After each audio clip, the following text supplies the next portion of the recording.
Hello everyone, this is Boricua Binks and welcome to Let's Play 999. In the last episode we got the saddest ending in this game, at least in my opinion. Oh man, that was really rough. And it was really dramatic and it was interesting and a lot happened. So please go back and watch it if you haven't seen it. So now what I did was I started off from the beginning again. And I went through door 4, which I haven't done in a while actually. And I was playing through and I got some new dialogue, so yeah, I'm gonna try to show you guys new dialogue whenever it pops up. So she just said, they were talking about the Egyptian mummy or priestess or whatever. And she said she was special. He said, "What do you mean?" Well, supposedly she was really pretty. Okay, how is that, special? I don't know. Pretty. Yes, But she was a mummy. that's right. She wasn't all shriveled up or rotten or anything. She looked just like she was alive. Didn't she say this before? Okay, now I can skip? That's so weird. I don't know why it stopped my skipping process. Okay, so yeah, I will be back again every time I have new dialogue or if it stops me when I'm in the middle of trying to skip. Um, and if nothing else new pops up, then you will see me at the beginning of the true ending of this game, alright? Be back later. Alright, guys, I'm back. So, just to let you know, I replayed through all of door 4, 7, and 1. Now, if that combination sounds familiar to you guys, it's because that's the same path I took through my first playthrough of the game. Seriously, I had no recollection that that was the correct path. I did not look at a walkthrough, but I actually played the correct pathway on my first playthrough of the game. But the way this game works, you're not able to get the true ending off the bat. You have to play through a bunch of times in order to get enough information, or, well, not necessarily enough times. I think you pretty much only have to do like one or two times before you can get the true ending. Like, for sure, you have to get the ending we got last time, which is the safe ending. So, yeah. But now we finally did that, and now I have to play through the same exact pathway that I did the first time. So there really was nothing new. You know, as long as you give Clover the bookmark, the four-leaf clover bookmark, and as long as you're able to tell her, oh yeah, your brother's alive, and so she doesn't go all psycho on you. And I think a few other things like talking about Ice Nine and Alice, you know, All Eyes Alice. So yeah, there's some information that you gotta know before you can get the true ending. So right now where we are is in, of course, where the 9 doors are in the coffin. And this is the weird part. So Santa just took June captive. I'm sure you remember that. And that's why for a while I was like, oh, he's such a douche, blah, blah, blah. But it's like, after everything we know about him now, I don't, it's hard to kind of put a finger on why he's doing what he's doing. You know what I mean? I mean, we know that Ace is the bad guy, but in this one, he doesn't seem to be the bad guy, so it's pretty strange the way the game works.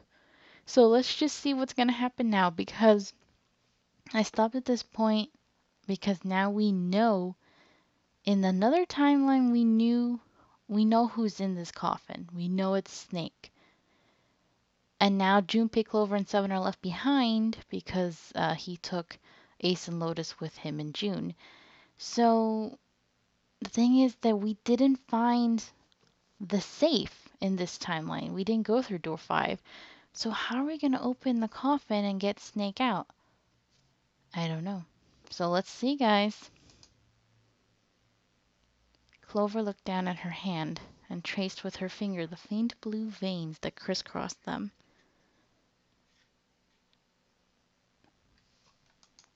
Seven shoved his arms into the front of his overalls and scratched his stomach. No one spoke.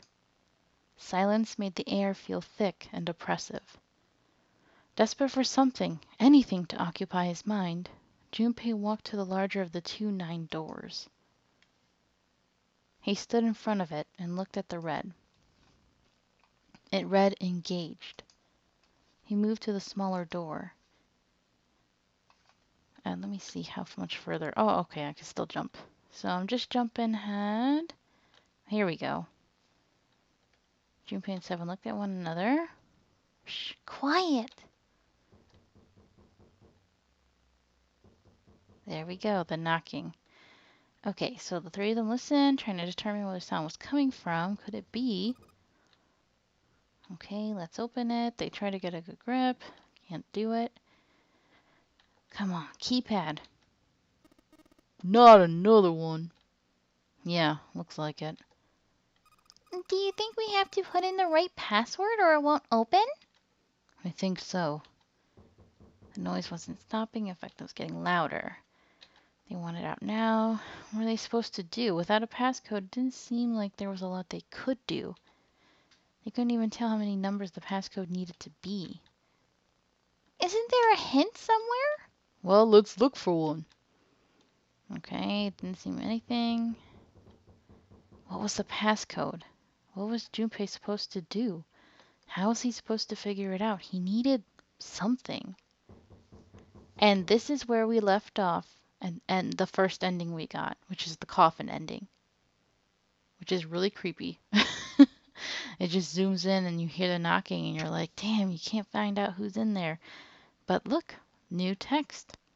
The world blinked. Whoa. Suddenly, there was a voice inside of Junpei's head. Ah, truth had gone, and truth had gone. Sounds familiar, doesn't it? Ah, now truth is asleep in the darkness of the sinister hand. What the hell was that? That voice? Junpei was utterly and completely baffled. Huh? What are you talking about? What's up? I think Junpei just developed some superpowers, that's all. Seven and Clover ran over to him, but Junpei didn't know what to tell them.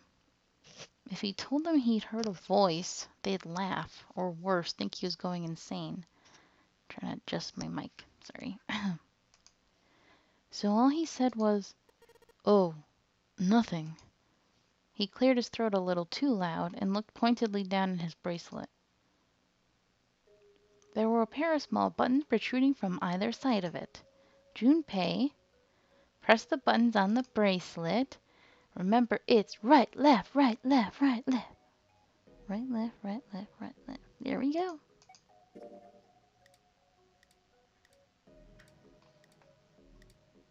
But how does he know to do that? That's the scary part. That was it. There it is. I wrote it down. Did I throw that away? I don't think so. They might not make me do it anyway, like they did before. Yeah, I still have it here. 8 numbers blinked on and then off on the bracelet display. Junpei checked one last time. 1, 4, 3, 8, 3, 4, 2, 1. I'm gonna remember that number for quite a while. Huh? Hey, what the hell were those numbers? Oh my gosh, are those? Junpei didn't answer. He simply walked straight to the coffin. He knelt down in front of the keypad, running over the numbers in his head so that he wouldn't forget. 14383421. 14383421. With trembling fingers, he punched them in. Yeah, I don't have to do it. That's okay. That was all of them. He punched the E button. There was a moment of complete silence. Ta-da! Snake! How you doing? At least he's alive. And this time Clover's alive too. Then there was the sound of the coffin lid unlatching. Someone sat up out of it. Ah! Ah! Oh, is that you, Clover? I apologize for worrying you. He's so nonchalant, but for her it's like a big deal. He's like, I don't know where I was locked in, but okay. Oh, Snake. So happy. Snake? Oh my. How did you. Junpei? And Seven, is that you? Is everyone else there as well? Just like Rip Van Winkle. Still, it was very much like Snake to simply cut to the heart of the matter and ask. Junpei and Seven shared a wry smile. Clover's eyes were filled with tears. Aw, you're back! With a cry of joy, she leapt into Snake's arms. Aw, Oh, this is so sweet. she's so happy. Gently now. My body's still a little weak. Aren't you wondering what's going on, Snake? You're back! You're back! Clover looked like nothing so much as a lost child who had finally found her home. She cried and cried and cried. Her eyes were red and her nose was running. She hiccuped and gasped as if she were about to begin hyperventilating. You're back! You're really here! Her voice was happy, but almost desperate, as if she feared he would disappear again if she stopped talking to him. Tear after tremendous tear rolled its way down her face. And if he knew the other thing that we happened to see last time, he would be crying too. Oh. Her small arms strained as she clutched Snake's body as tightly as she could. Perhaps she had to convince herself he was real. Perhaps she was worried he would be gone the moment she let go. Perhaps she simply didn't know what else to do. Oh, you're back! Come now, what's gotten into you? You're acting as though I've returned from the grave. Poor choice of words, buddy. Not as though! You did! I really thought you were dead! Huh? You jerk! As if it's his fault. Idiot! Idiot! Idiot! I'm not crying. Ah. Clover broke into sobs so great she could no longer talk. It was a touching reunion between brother and sister. Even though Junpei knew they had little time, and every minute they waited was a minute they wasted, it felt cruel to pull them apart. Junpei and Seven sat down on one of the pews, waiting for Clover to calm down before explaining to Snake what had transpired.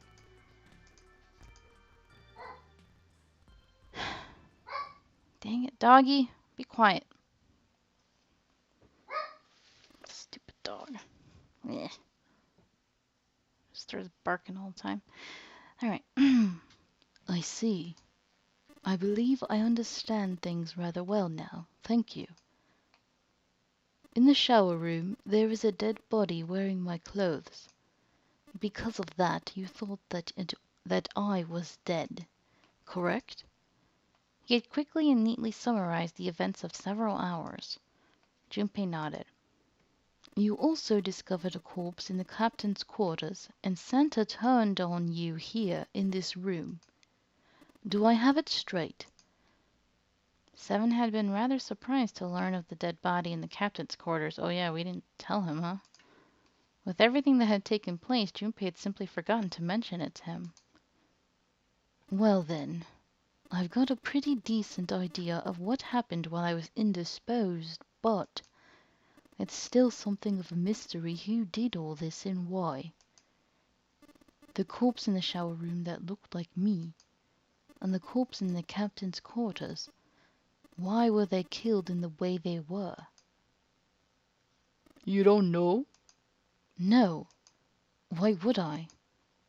The guy in the shower room, we don't know who he is, so let's just call him Mr. X.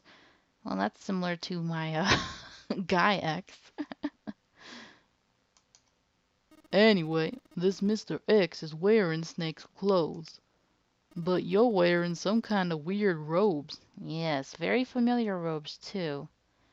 If you saw ZTD, Zero Time Dilemma, then you know where it comes from. That means someone took your clothes and put them on Mr. X.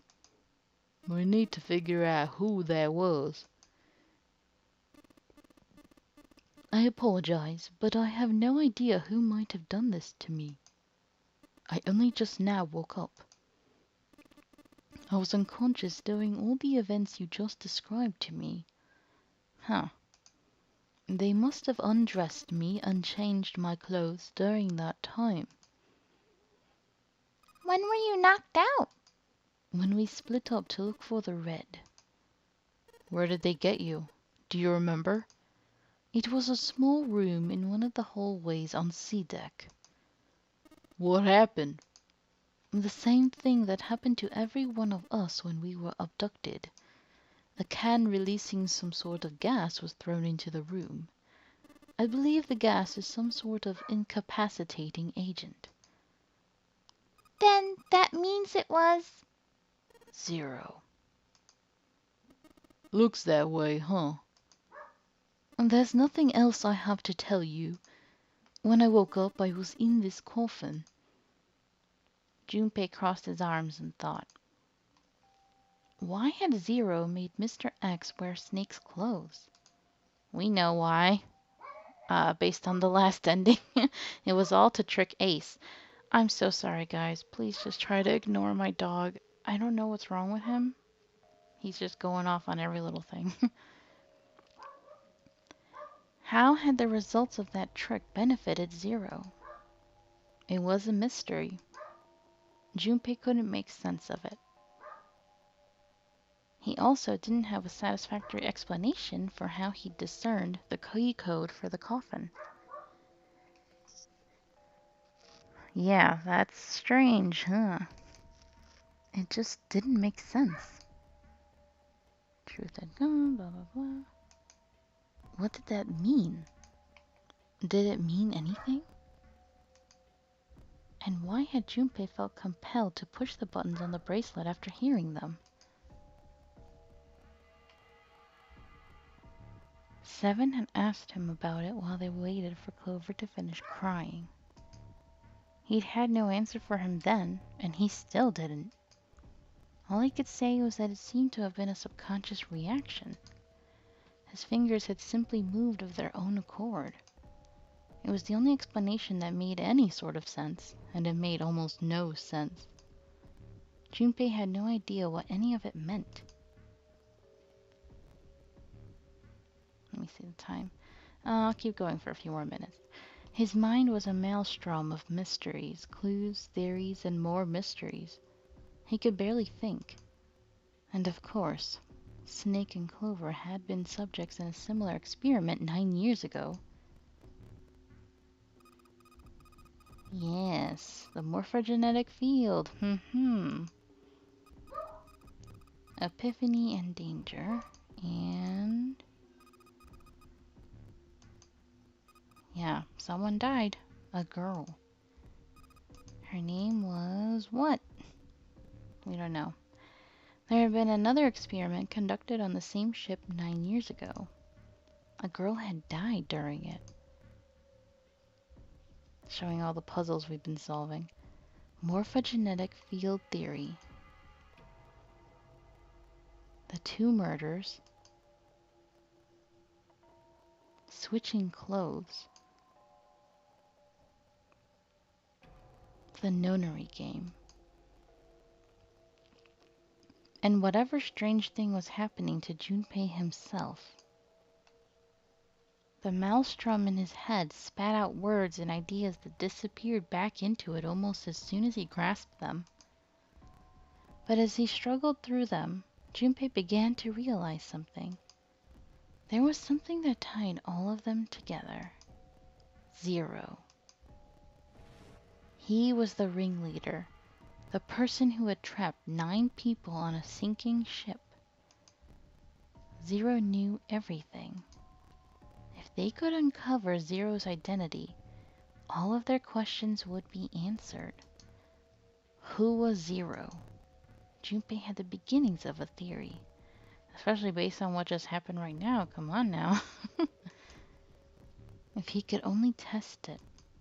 Or perhaps... At any rate, we'll have plenty of time to decipher the details later. For now, it is of utmost importance that we escape.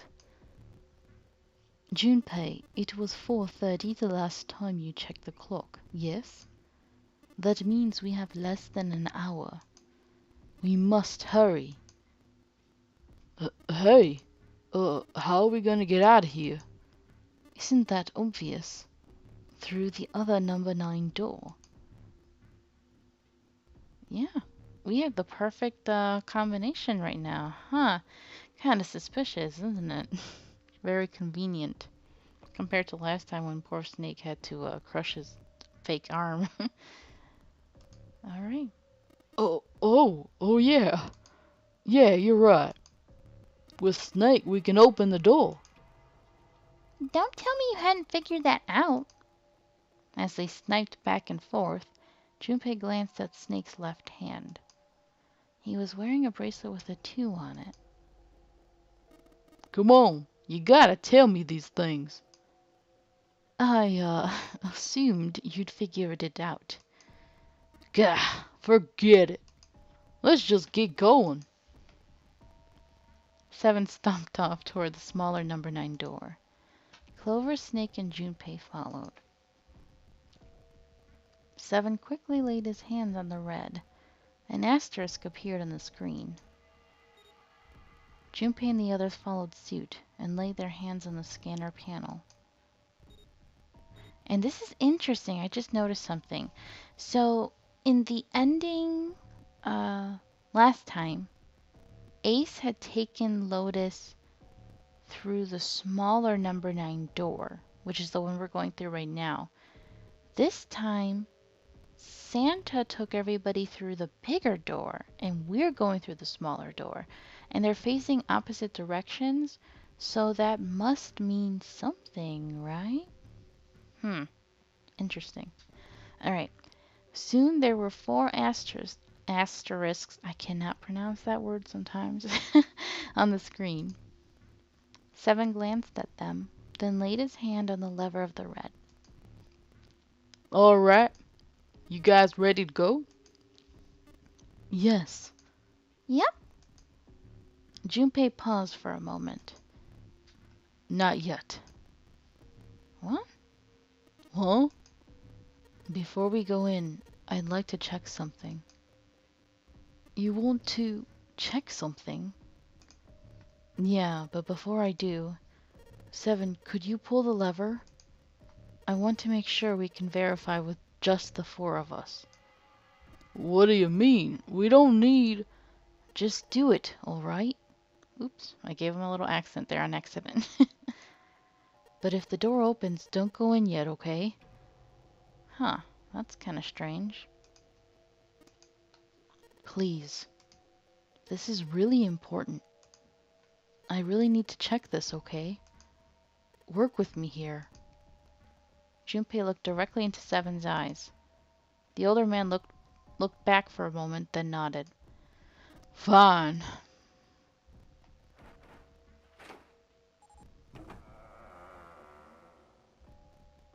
Seven pulled down on the lever and door 9 creaked open. Then they waited. 6, 7, 8. Huh. After 9 seconds, the door closed. Alright. That means the 4 of us can go into door 9. So? We knew that already. It's obvious. Obvious. Yeah, you're right. It is. Now, what happens if we add Zero's bracelet? What? Zero's bracelet? Why don't you take it out, Clover? Ah, he's calling her out. He knows she has it. For a moment, Clover looked surprised, but she recovered quickly and stuck her tongue out at Junpei. So you did know I had it. I picked it up because I thought it might be useful sometime. Mm-hmm. She reached into one of the pockets of her voluminous jacket and produced a bracelet. Junpei took it from her and turned to Seven. This was in the left hand of the corpse in the captain's quarters. If you look at it, you can see it's got a 0 in the face. Just to make this a little easier to talk about, I'm going to call the guy we found dead in the captain's quarters Cap. If Cap was really 0, then I should be able to open door 9 with just me, Clover, and this bracelet. Yeah. But most importantly, if you were Cap and this was your game, would you really put one of these bracelets on yourself? Ah, I see where you're going with this, Junpei. Anyway, let's just give it a shot.